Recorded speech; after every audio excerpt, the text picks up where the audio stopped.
Bien le bonjour à toutes et à tous. Voyons la leçon numéro 5, l'accompli et le non accompli.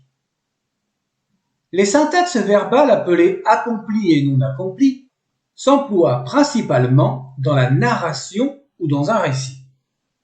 Un verbe à l'infinitif peut être utilisé en début de phrase comme sujet ou précédé par les prépositions er, ou m. Cette valeur s'appelle le non accompli. Ces prépositions se traduisent par à, pour, etc., plus un verbe à l'infinitif. Exemple. Ra, eru, pen, nebi, pa nebu, iret, na, menferut. Passer cette journée à fondre l'or pour fabriquer des bracelets. Nous avons un infinitif en début de phrase, puis la préposition er qui est employée à 2 reprises pour traduire nos prépositions à et pour.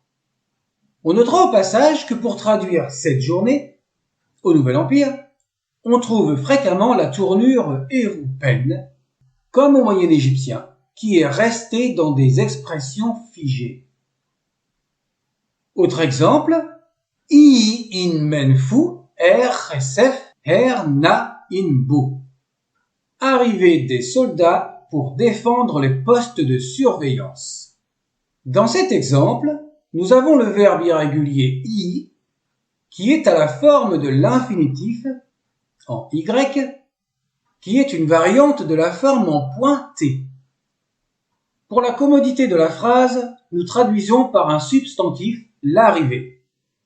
Et nous avons également une autre forme du non accompli, précédée par la préposition er pour le verbe défendre. La préposition in indique la forme exprimant un agent nominal, c'est-à-dire par quelqu'un. L'arrivée est faite par les soldats. Dans la phrase précédente, on aurait pu trouver éventuellement passer cette journée à fondre l'or pour fabriquer des bracelets par les travailleurs ou les ouvriers, avec l'agent nominal s'il est exprimé par la préposition in. Il existe une autre syntaxe pour la forme du non accompli qui est employée avec le pronom possessif suivi de l'infinitif. Cette autre syntaxe n'est jamais utilisée avec la forme de l'agent nominal. Voyons cette nouvelle structure de néo-égyptien. Païef, sa, pa, kebehu, emak, ta, doat. Il atteint le firmament pour accéder à l'autre monde. Littéralement, nous avons son atteindre ou alors son atteinte. Cela donnerait son atteinte le firmament. C'est plus correct de traduire par il atteint le firmament.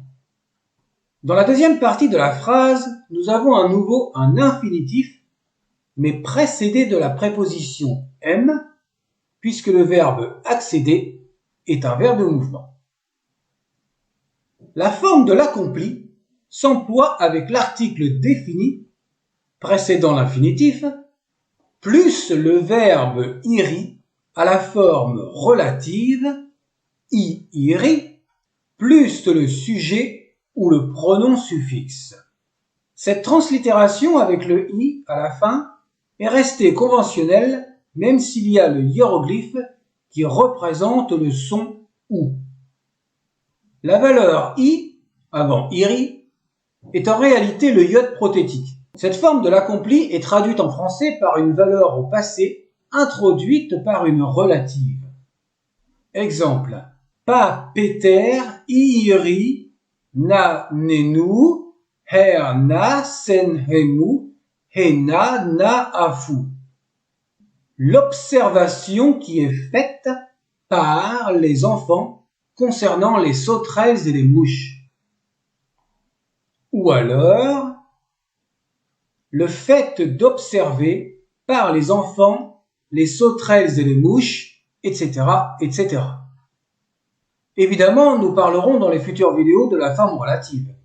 Vous avez simplement un aperçu pour le verbe iri. Cette forme dite relative est employé dans d'autres formes périphrasées que l'on verra au fur et à mesure. La vidéo est terminée. Il reste encore une forme de l'accompli appelée accompli résultatif. Nonobstant son appellation, sa syntaxe est relativement facile. À bientôt!